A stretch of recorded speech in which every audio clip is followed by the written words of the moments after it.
Мен баяғыда историямды айтқым келіп тұр. В общем, бәріне сәлем достар, сенімен бірге мен Әділжан, қалайсыңдар достар? Бүгін мен деген бір историямды айтқым келіп тұр. В общем, мен баяғыда Әділжан қызы деген каналым болған. Сол жақта менің еше түрлі видеоларым болған. Сөйтіп 27 подписчик жинаппын.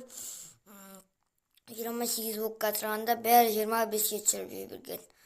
Неғып мен видео салмай кетті десеңіздер, себебі менің сол каналымдағы телефоным сынып қалған болатын. И потом мен бір каналмен жүрген болатым. Содан кейін бұл баңғыда тықты 23 апрель 2023-те 2024-те керіс деді.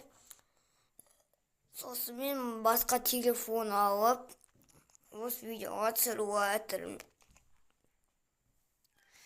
Сіздермен бірге мен Әділжан, келесі кезекке сау болыңыздар.